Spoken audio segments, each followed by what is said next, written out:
Alexandre se tenait devant le comptoir d'enregistrement à l'aéroport Charles de Gaulle. Son billet première classe serré dans la main tremblante. Soudain.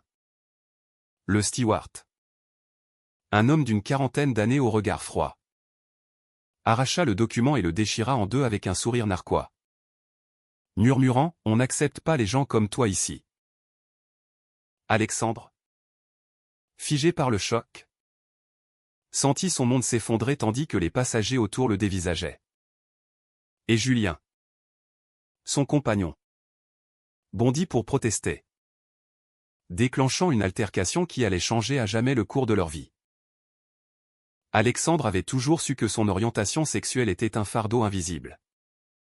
Mais ce jour-là, elle devint une arme braquée contre lui. À 25 ans, il travaillait comme avocat stagiaire dans un cabinet parisien réputé, où la discrétion était de mise. Julien, son aîné de 2 ans, était professeur de littérature à la Sorbonne. Un homme charismatique qui assumait pleinement son identité gay. Ils s'étaient rencontrés lors d'une manifestation pour les droits LGBT à la place de la République. 1 an plus tôt. Alexandre, issu d'une famille conservatrice de la banlieue lyonnaise, avait été attiré par la assurance de Julien, qui contrastait avec ses propres doutes. Leur relation avait fleuri en secret, Alexandre craignant la réaction de ses parents, catholiques pratiquants qui voyaient l'homosexualité comme un péché. Julien, au contraire, avait fait son coming out à 18 ans, perdant des amis mais gagnant une liberté qu'il chérissait. Ce voyage à New York était censé être leur première escapade officielle, un symbole de leur engagement. Alexandre avait économisé des mois pour ses billets en première classe. Un luxe qu'il s'offrait pour impressionner Julien. Mais maintenant, face à cet acte de discrimination flagrante, Alexandre sentit une rage sourde monter en lui. Julien attrapa le bras du steward, « C'est illégal. Vous n'avez pas le droit. » L'homme haussa les épaules, « C'est ma compagnie. Mes règles. Les familles normales d'abord. » Les mots résonnèrent comme un coup de poignard. Alexandre, habitué à se taire pour éviter les conflits, sentit pour la première fois une étincelle de rébellion. Il sortit son téléphone et commença à filmer, capturant l'échange tendu. Les passagers murmuraient. Certains outrés, d'autres amusés. Un agent de sécurité s'approcha. Mais Julien ne lâcha pas, « Appelez votre superviseur. » La scène dégénéra rapidement. Le superviseur arriva. Un homme bedonnant aux lunettes épaisses, qui tenta de calmer les esprits. « Monsieur, calmez-vous. C'est un malentendu. » Mais Alexandre, la voix tremblante, insista, « Non. C'est de la haine pure. Il a déchiré mon billet parce que nous sommes gays. » Le mot « gay » fit sursauter quelques voyageurs. Julien, plus expérimenté dans ces confrontations, cita la loi française contre la discrimination.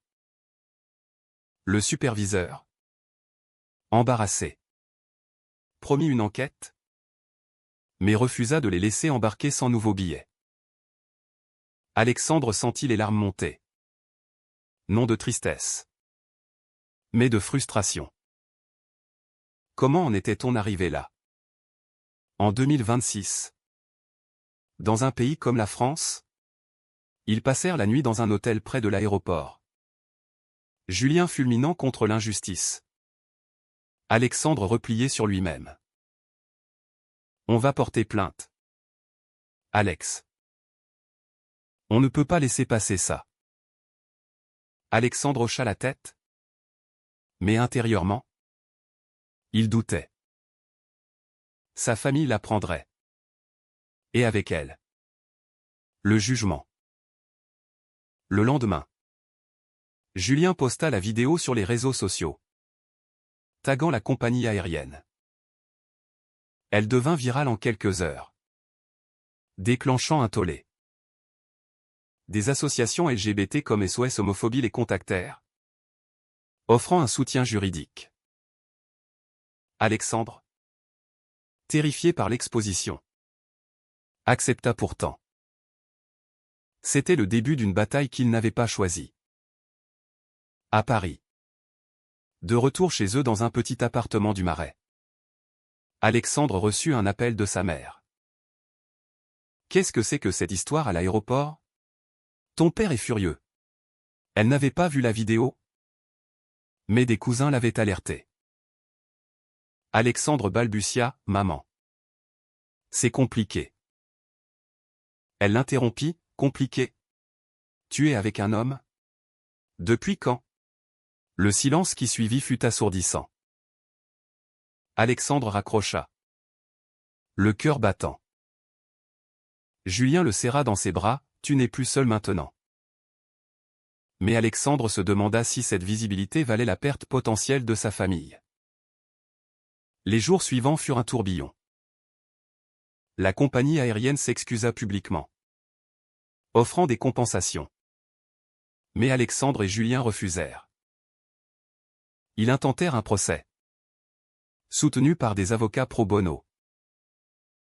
Alexandre, en tant que plaignant principal, dut témoigner devant le tribunal. Il revécut l'humiliation, sa voix se brisant. Le steward fut licencié. Mais cela ne suffit pas. Julien poussa pour plus, une réforme des politiques internes contre la discrimination. Alexandre, épuisé par les nuits blanches et les disputes internes, accepta. Mais le coût personnel montait. Son père lui envoya un message, « Ne reviens plus à la maison tant que tu n'as pas changé. » Alexandre affronta Julien ce soir-là, « Est-ce que ça en vaut la peine? Je perds tout. » Julien répondit, « Non. Tu gagnes ta liberté. » Mais Alexandre doutait. La pression sociale pesait. Des amis hétéros s'éloignaient, craignant l'association. Pourtant, au fond de lui, une transformation s'opérait. Il n'était plus l'homme timide, il devenait un militant malgré lui. Les semaines devinrent des mois. Et le procès prit une ampleur nationale. Alexandre et Julien devinrent des figures publiques, invités sur des plateaux télé. Alexandre, mal à l'aise sous les projecteurs, forçait un sourire. Julien, au contraire, excellait, débattant avec ferveur contre les conservateurs. Mais derrière les caméras, les fissures apparaissaient. Alexandre reprochait à Julien d'avoir posté la vidéo sans son accord total. « Tu m'as forcé la main. » Julien rétorqua, « Si on ne se bat pas, qui le fera ?» Leur relation, autrefois passionnée, se tendait sous le poids des décisions. Un soir, après une audience épuisante, Alexandre rentra seul. Il trouva un message de son ancien meilleur ami, Thomas. Hétéro et marié, désolé. Mec. Mais avec tout ça, ma femme préfère qu'on prenne nos distances. Alexandre s'effondra. Il appela sa sœur, la seule de la famille qui le soutenait en secret. Papa dit que tu détruis notre réputation. Elle pleurait. Alexandre raccrocha, se sentant traître. Était-ce une trahison de soi-même que de se taire? Ou une trahison des siens que de parler? Julien, de son côté, affrontait ses propres démons. Son université recevait des plaintes de parents d'étudiants, accusant son militantisme d'influencer les cours. Son chef de département le convoqua, « Julien, ton engagement personnel interfère avec ton travail. » Il risquait une suspension. Julien choisit de persévérer, sacrifiant une promotion. Pour nous. Pour tous les autres. Mais Alexandre voyait le prix, Julien perdait du poids. Dormait mal. Leur intimité s'effritait. Remplacée par des discussions stratégiques. Puis vint la trahison inattendue. Lors d'une réunion avec les avocats, Alexandre découvrit que Julien avait partagé des détails privés sur leur relation avec un journaliste pour renforcer l'impact médiatique.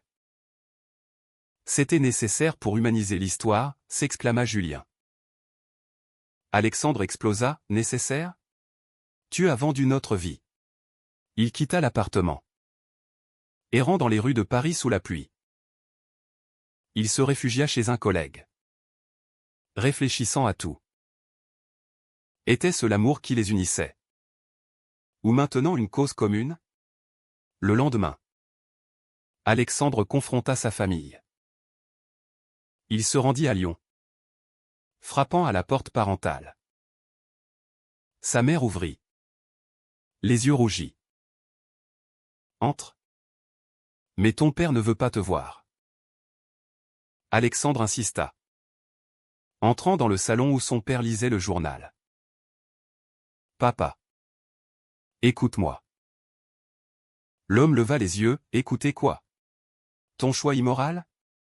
Alexandre raconta l'incident de l'aéroport. Les discriminations quotidiennes. Son père l'interrompit, c'est ta faute? Pour avoir choisi ça. Alexandre sentit la colère, choisi? C'est qui je suis. Pour la première fois. Il défendit son identité sans fléchir. Sa mère pleura, on t'aime. Mais l'Église. Alexandre partit. Le cœur brisé. Mais avec une clarté nouvelle. De retour à Paris. Il trouva Julien en larmes. J'ai eu tort de partager sans te demander. Pardonne-moi. Ils se réconcilièrent. Mais la confiance était ébranlée. Le procès avançait. Avec des témoignages accablants contre la compagnie. Alexandre, poussé par Julien, témoigna sur les impacts psychologiques, anxiété, insomnie. Le juge sembla ému. Mais dehors, des manifestants anti-LGBT hurlaient des insultes. Alexandre reçut des menaces anonymes, forçant la police à intervenir. Julien proposa une pause dans leur relation pour se concentrer sur la cause. Peut-être qu'on a besoin d'espace. Alexandre refusa, non. C'est ensemble qu'on gagne. Mais intérieurement, il se demandait si le sacrifice valait l'amour. La société française. Divisée. Débattait, progrès ou excès? Alexandre lisait les commentaires en ligne. Oscillant entre soutien et haine. Enfin, un tournant, la compagnie proposa un règlement à l'amiable, incluant une formation antidiscrimination pour tout le personnel. Julien voulait refuser. Aller jusqu'au verdict. Alexandre hésita, et si on accepte? Ça change les choses sans plus de douleur. Julien accusa, tu capitules. Leur dispute culmina en une nuit de silence. Alexandre choisit seul, il accepta le règlement. Signant en secret. Quand Julien l'apprit, ce fut la rupture. Tu nous as trahis tous. Alexandre se réveilla seul dans l'appartement vide. Julien avait emporté ses affaires. Laissant une note, je ne peux pas continuer comme ça.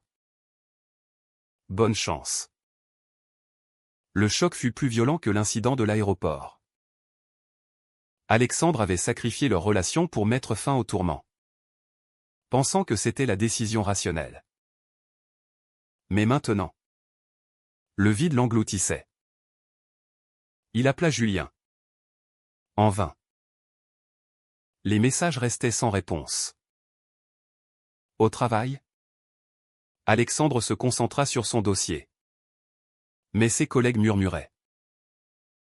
Le règlement avait fait les gros titres, victoire pour les droits LGBT dans l'aviation.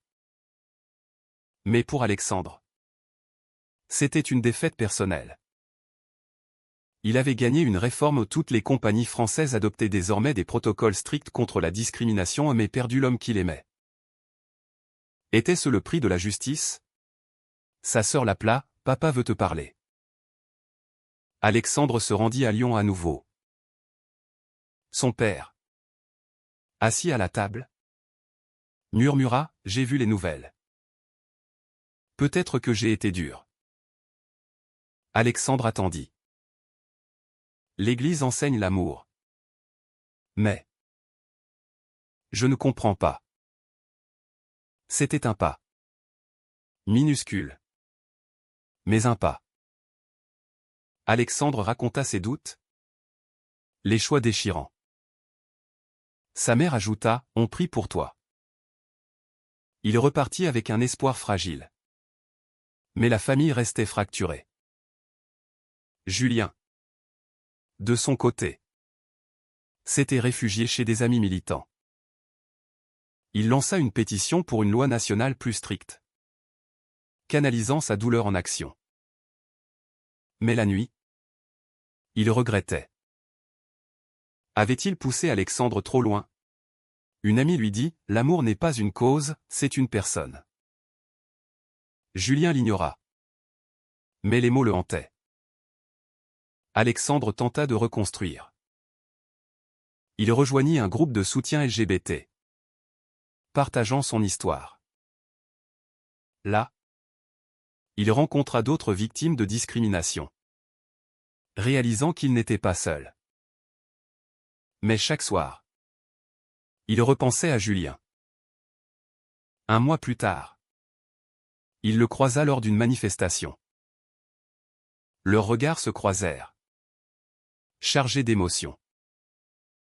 Julien s'approcha, « Félicitations pour la réforme. » Alexandre répondit, « Sans toi, rien n'aurait changé. » Ils parlèrent des heures, avouant les erreurs. Julien admit, « J'ai été égoïste en te forçant. Alexandre et moi, en décidant seuls. » Ils décidèrent de se donner du temps. Mais la flamme renaissait. Pourtant, un nouveau conflit surgit.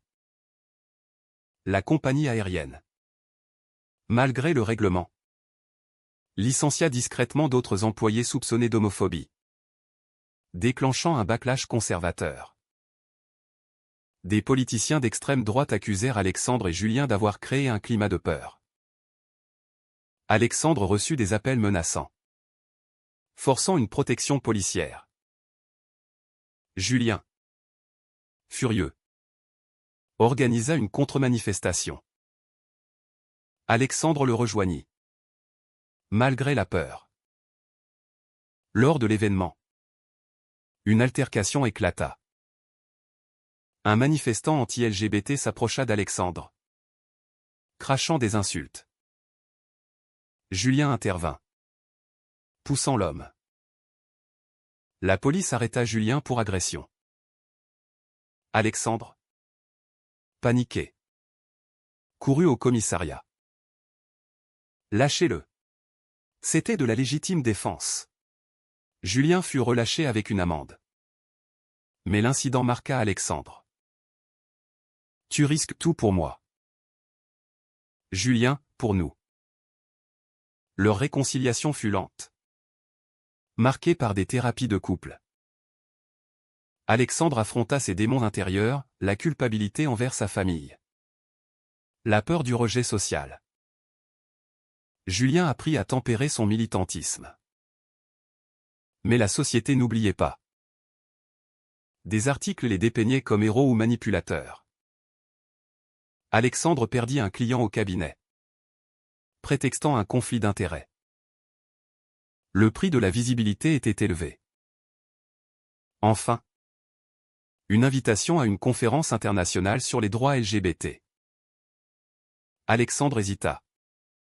Mais Julien insista, « C'est notre histoire qui inspire. » Ils y allèrent ensemble, Témoignant. Là, Alexandre réalisa l'impact, des jeunes gays venaient les remercier. Vous m'avez donné le courage de faire mon coming out. Le sacrifice prenait sens. De retour à Paris, Alexandre et Julien reprirent leur vie. Plus fort mais marqué. La réforme s'étendit, l'Union européenne adopta des directives inspirées de leur cas, forçant les compagnies aériennes à former leur personnel. Alexandre fut promu au cabinet, spécialisé en droits humains. Julien publia un livre sur leur expérience.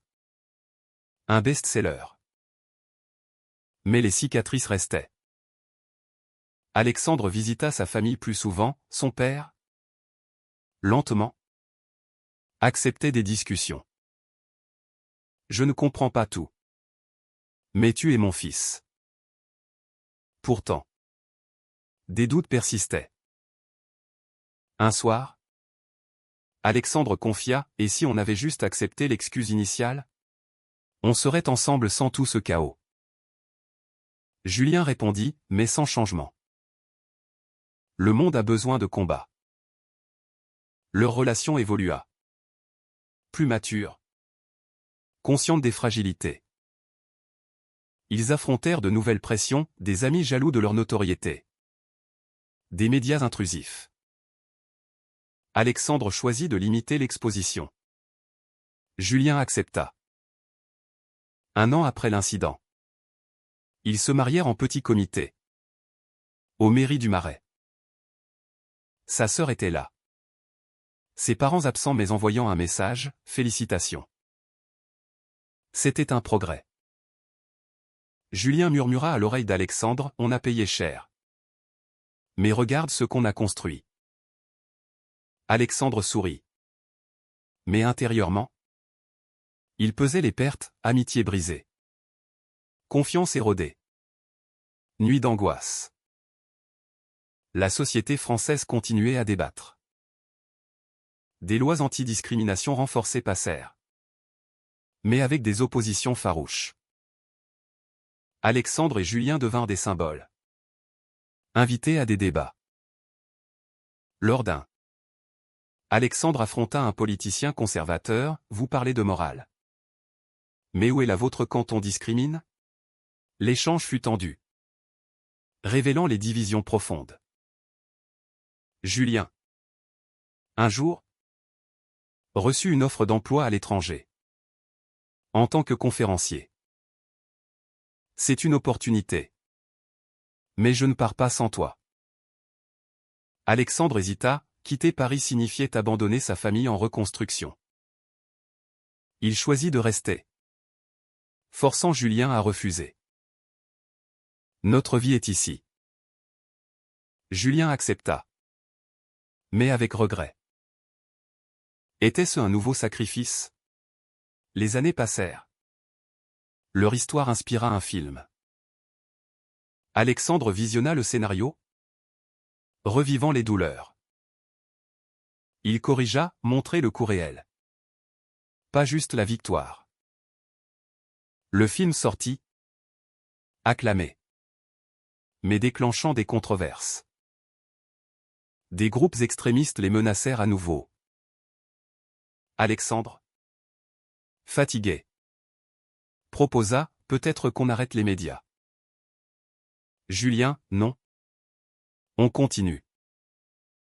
Leur désaccord grandit, menaçant une nouvelle rupture. Finalement, ils trouvèrent un équilibre, militantisme modéré. Vie privée protégée. Alexandre réconcilia avec son père lors d'une visite surprise.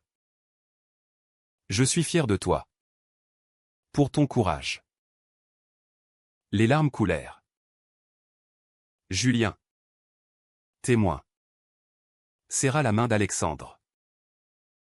Leur amour avait survécu aux tempêtes.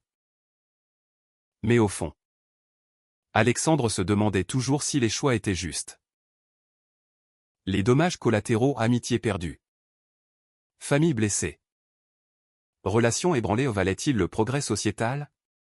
Était-ce moral de sacrifier le personnel pour le collectif? Ou l'égoïsme de prioriser l'amour sur la justice? La décision d'Alexandre d'accepter le règlement plutôt que de pousser au verdict était-elle la bonne? Ou a-t-elle privé la communauté d'une victoire plus grande?